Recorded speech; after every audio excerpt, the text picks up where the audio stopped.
Hey there, it's Jessie here. Welcome to the channel. Big warm welcome if you're coming back.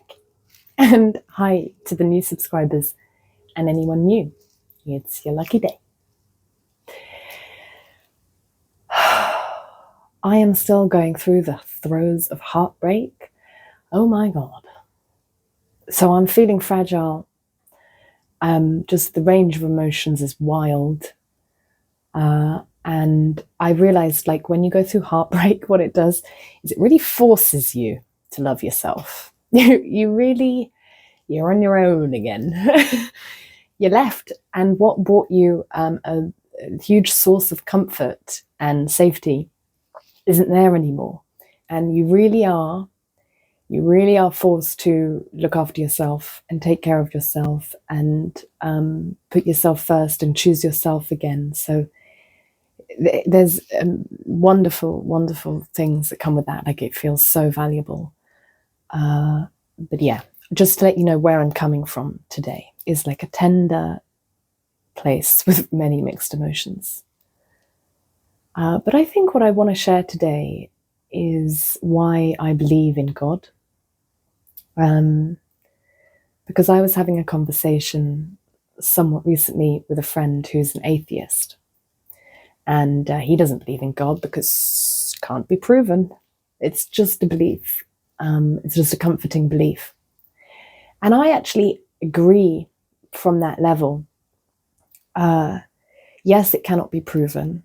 And yes, it's an incredibly comforting belief to have. So I was never religious, right? I was raised in the UK, which is Christian mostly. But neither of my parents were religious, so I never went to church. I was never baptized, any of that. But I remember at school, we were asked there was a scale in religious education class. We had a scale of like atheist, in the middle was agnostic, and then religious, I guess, at the other end, or like a believer, I don't know. And we had to mark on this scale where we were in terms of faith. And I remember that I put myself between atheist and agnostic. So I was like leaning towards, like, I don't know. And I remember it very well because the boy that I fancied at the time had put his cross in the same place. And I was like, it's meant to be. But it's curious that I had never been raised with this. But there was something in me that was like, well, I don't know. Anyway, I grow up, like live life, early 20s, realize like I'm severely depressed because I'm playing a character that I've fabricated in order to survive, and it's not my true essence, and it's really making me unhappy. And in search of answers, I found spirituality and like the New Age, and it has such a bad reputation, the New Age spirituality. So I'm going to defend it a little bit in this video because it really, really served me. So I was coming from like a very isolated place.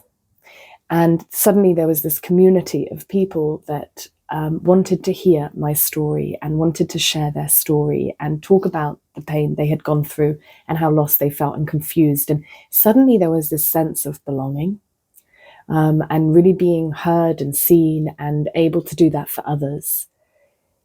It really served me for some years. It got to a point where it no longer served me, a lot of those practices.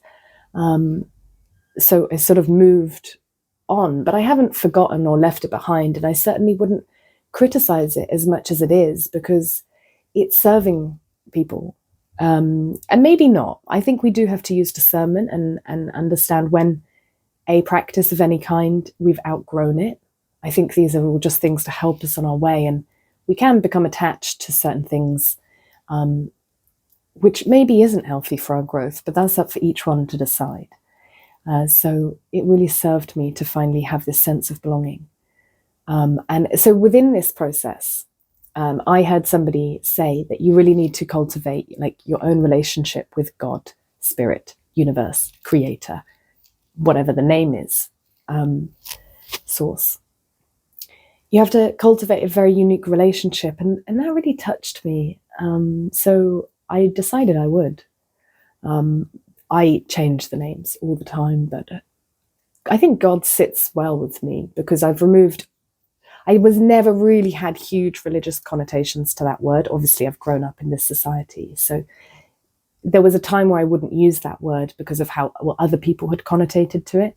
And now it's just a word. I'm okay with it. I like it.